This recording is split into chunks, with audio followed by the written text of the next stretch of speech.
Hello people, this is Power here with a review of the Power Rangers Dino Fury, Megafury Saber.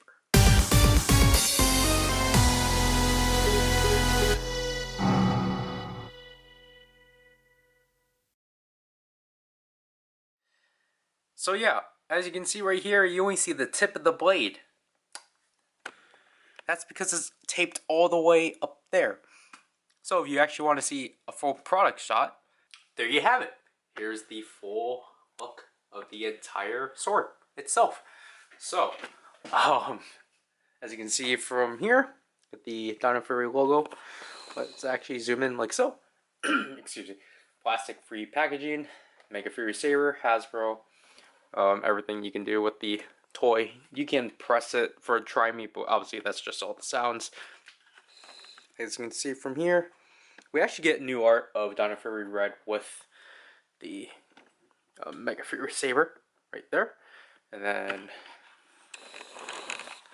as we pull it out off of the tape, this goes back on. Here we get some kid trying to be threatening, and then its compatibility with the Dino Knight Morpher.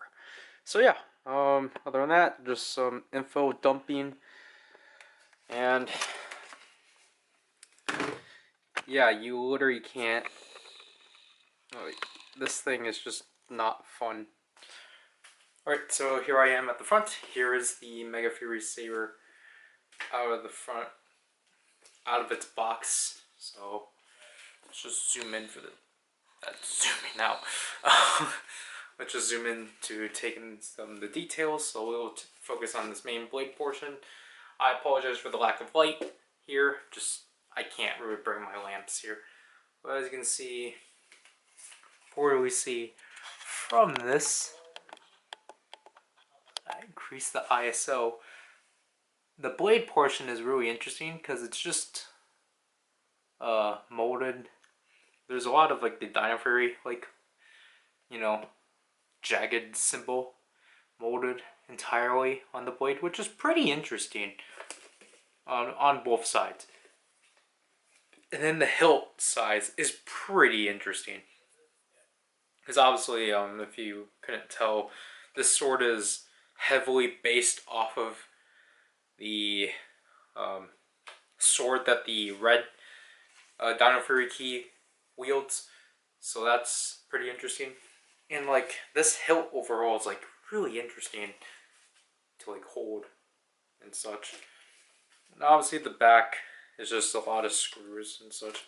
But, like the handle size is like really good. Like this is a really like nice handle size. And just because of how this works.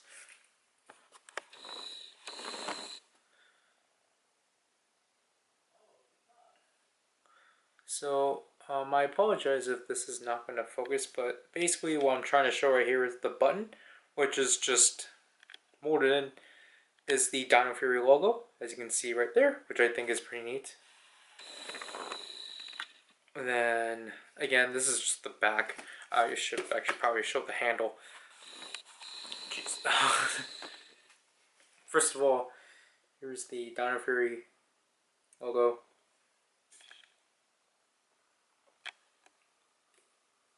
At this crest, and then again the light's not going to do any justice unless I do something like this. As you can see, the molded detail around the handle, which is pretty neat. I really like this divot that's on the end. And then this is the speaker, and this is actually the battery compartment for this toy, which I think takes, I think it has 2 AAAs. Double A's. Okay. So, yeah. That's kind of basically it for details. So, let me do some quick size comparisons, which I probably should have grabbed.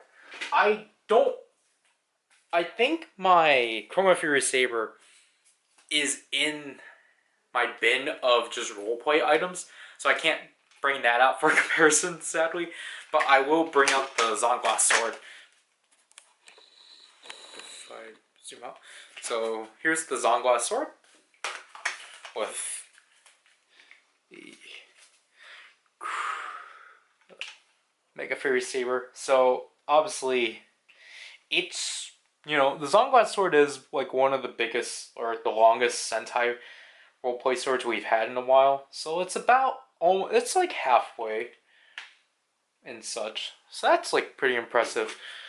But obviously, the comparison that's more reasonable. That's gonna fall.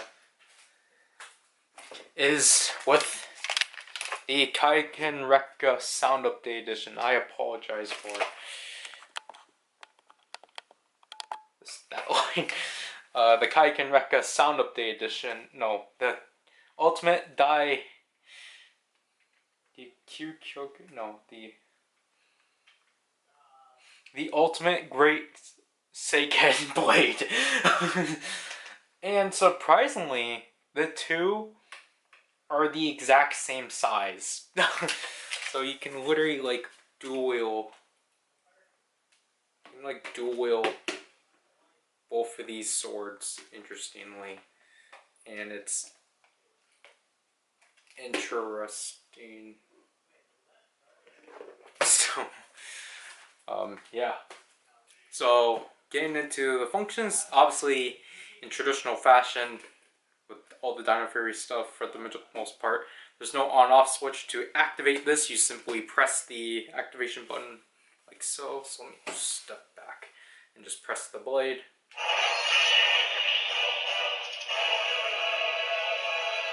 So there you get the summoning jingle for this saber, which I'm pretty sure is not it, but it works. And as you can see, there's a white or yellow LED from the bottom that attempts to stem its way off from the top. I don't think it does a good job, and we will get to that later. Again, typically when you let it play out like that, and when you press the trigger again, you do get the summoning jingle again.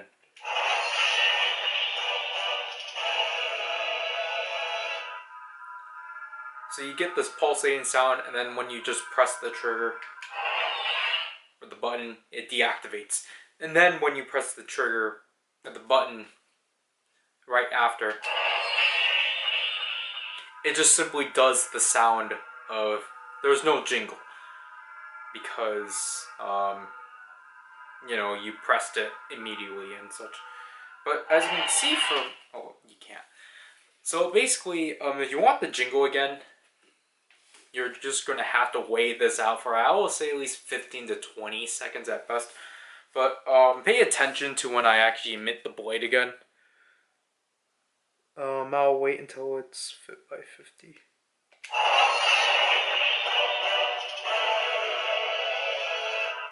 So you can clearly tell, okay, you can't really, but basically, you can tell this is like weakly emitted. It does a good job from like emitting from like this fourth portion, but then it struggles its way through up until the tip. And that's just because if I do pull my phone out, if hopefully this comes out, but again, you can clearly see that there's like a styrofoam like rod in the blade. I guess that's for securance, but like other than that, like it's really weird. Like I guess it helps with like the sturdiness of the blade, because I guess I never mentioned the sturdiness of the blade. It's literally the same like the Beast X King Spin Saber. But yeah, I feel like I understand what they probably wanted to do with that, but I think it really hurts with light emission. Anyways, let me step off to the side as we go on, as we talk about the attacks. So you get a variety of slashes from just different directions. So basically, you know, you simply just you get like a lot of like various slashes. So if you just simply strike down,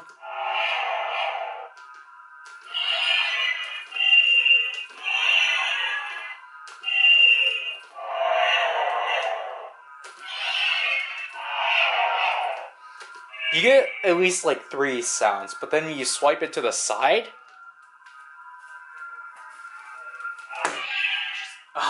That's when you hit something. So I guess when you have impact.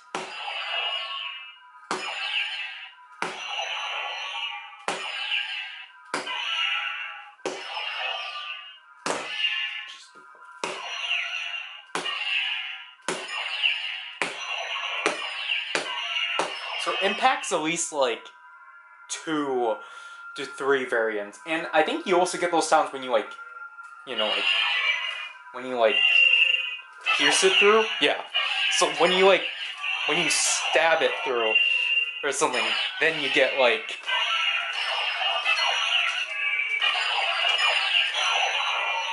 So I don't know how exactly it determines what sound is what, but so then like when you like, you know, hold it down like this, it's the same.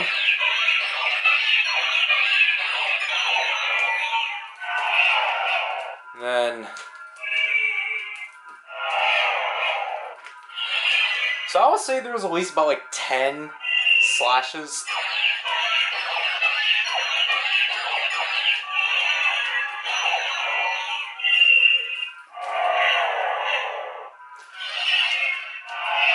So that's basically it.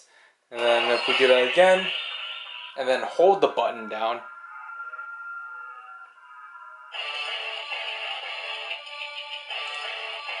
This initiates the finishing standby. To which I'll just let it play by itself. Sorry about that.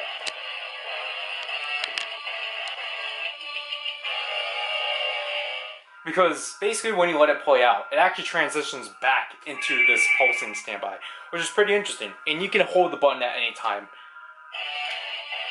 So basically with this, you have to wait it out for a few seconds to then like do the finisher. Because you can do the finisher in 2 ways. Either press the trigger button again,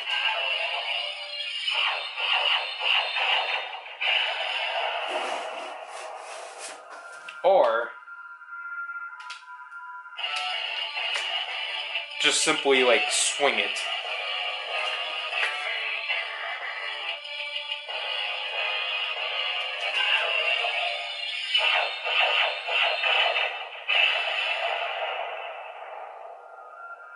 So yeah, I really like that jingle overall. It's really like cool, and it's really like, you know, Dino Fury's music is like really great. But we do have one last function, which is a button that I forgot to show. As you can see, there's 2 separate buttons and such, and you can just simply press this by itself.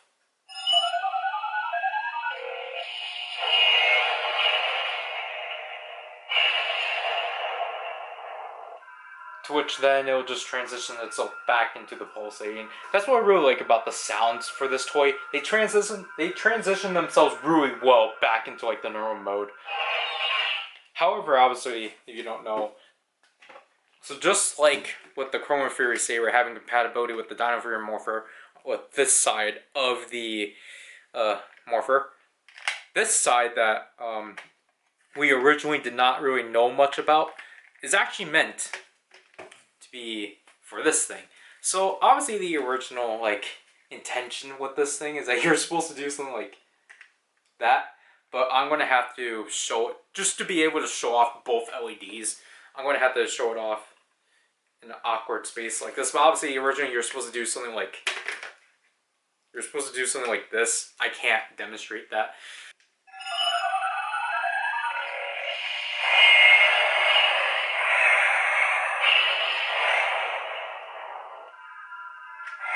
So yeah, that's what's supposed to happen. Basically, both of these weapons activate and such.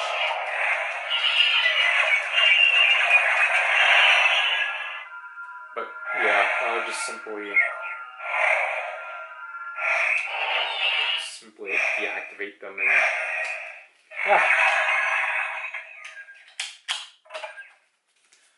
So my thoughts overall on the Megafury Saber, I think, first of all, let's try to get this back. I think the size definitely is its selling point. Because, again, this is as long as the Ultimate Daiseiken, which is like a $325 toy if you got it off of collectibles. So the fact that a $40 toy is the same length as a $300 toy is pretty impressive. And it probably is the reason why this is really expensive, because of the fact the Beast X King, or the Beast X Electron, or the Beast X Saber was like only $25, and I think it was presumably about this size. Again, that thing is outside in the box.